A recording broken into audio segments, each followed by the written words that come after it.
Друзья, привет! Приветствую вас на своем канале. Сегодня в этом видео вы узнаете, как правильно подкармливать закваску Левито Мадре. Ну что ж, пойдемте на кухню и давайте готовить вместе. Вот такая потрясающая пористая выпечка получается на моей любимой закваске Левито Мадре. Для того, чтобы обновить закваску или подкормить, как говорится, нам потребуется, конечно же, закваска. Достаньте ее из холодильника. Не нужно ждать, пока она нагреется, сразу будем с ней работать.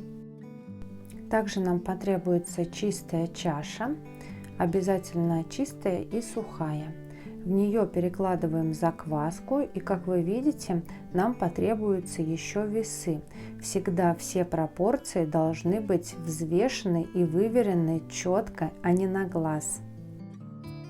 От веса закваски будет зависеть вес других ингредиентов, поэтому это очень важный параметр, который нам нужно вычислить. Далее мы добавляем 50% от веса закваски питьевой воды комнатной температуры. Если вы добавили слишком много воды, то обязательно ее отлейте, потому что, как я говорила, пропорции должны быть четкие. Вода в такой закваске 50% гидратации всегда и составляет 50% от объема самой закваски или половину. То есть, если у вас закваски было 100 грамм, значит мы добавляем 50 миллилитров воды. Далее активно смешиваем закваску с водой до однородной практически структуры, похожей на сметану с комочками. Вот примерно такой, посмотрите. Еще хочу напомнить один нюанс. Я думаю, что вы все его хорошо знаете, но на всякий случай.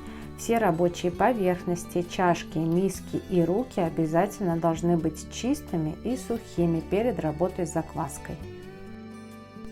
Закваску я смешала до однородности с водой. Теперь нам вновь потребуются весы, потому что теперь уже мы будем взвешивать муку, количество муки. И ее нам понадобится столько же, сколько и закваски. То есть, если у вас было 100 грамм закваски, значит мы добавляем 100 грамм муки, 1 к 1. И далее мы вымешиваем закваску, как довольно-таки крутое тесто. Посмотрите.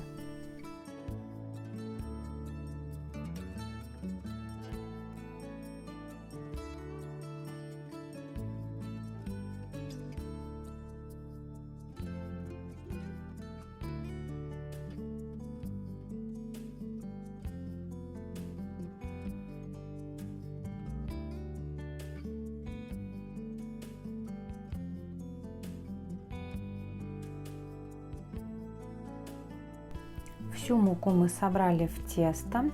Тесто на этом этапе практически не липнет к рукам, что в принципе хорошо и очень комфортно с ним работать. Далее в течение нескольких минут нам нужно будет вымешать тесто на рабочей поверхности. Для этого подготовьте рабочую поверхность, протрите ее чистой тряпочкой. Я обычно использую одноразовые полотенца.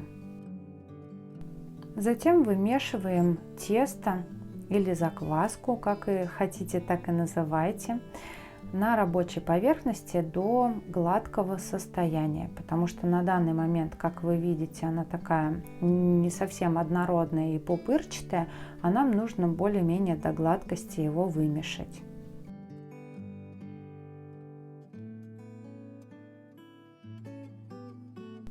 Этот процесс у вас займет буквально 1-2 минуты.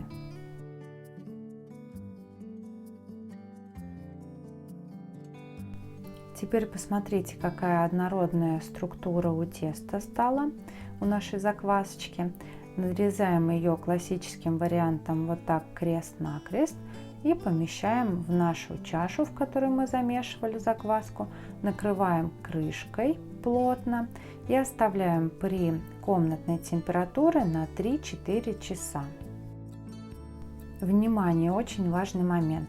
Банку, в которой хранилась закваска, мы не используем в таком виде. Ее нужно обязательно помыть. Как я уже и говорила, что обязательно все поверхности должны быть чистые и сухие. Поэтому после каждого использования банку моем и просушиваем. У меня прошло 4 часа. Посмотрите, как закваска увеличилась в объеме, и у нее появились на поверхности характерные пузырьки. Вот так выглядит закваска, готовая к применению. Если у вас закваска молодая, то, возможно, вам потребуется гораздо больше времени, до 5-6 часов, для того, чтобы она поднялась вот до такого пика активности. Но оценивайте подъем закваски и пик активности по внешнему виду, не только по времени. Это будет более корректно. Но я эту закваску отправлю на хранение в холодильник. Сегодня я не буду ничего печь. Как вы видите, я изменила также банку, потому что прошлая слишком была мала для такого объема закваски. Обязательно оставляйте запас. Возможно, не такой большой, но тем не менее он должен быть. И теперь убираем ее на хранение в холодильник. Желаю вам удачной выпечки на закваске. Пусть всегда она у вас будет пышная и пористая.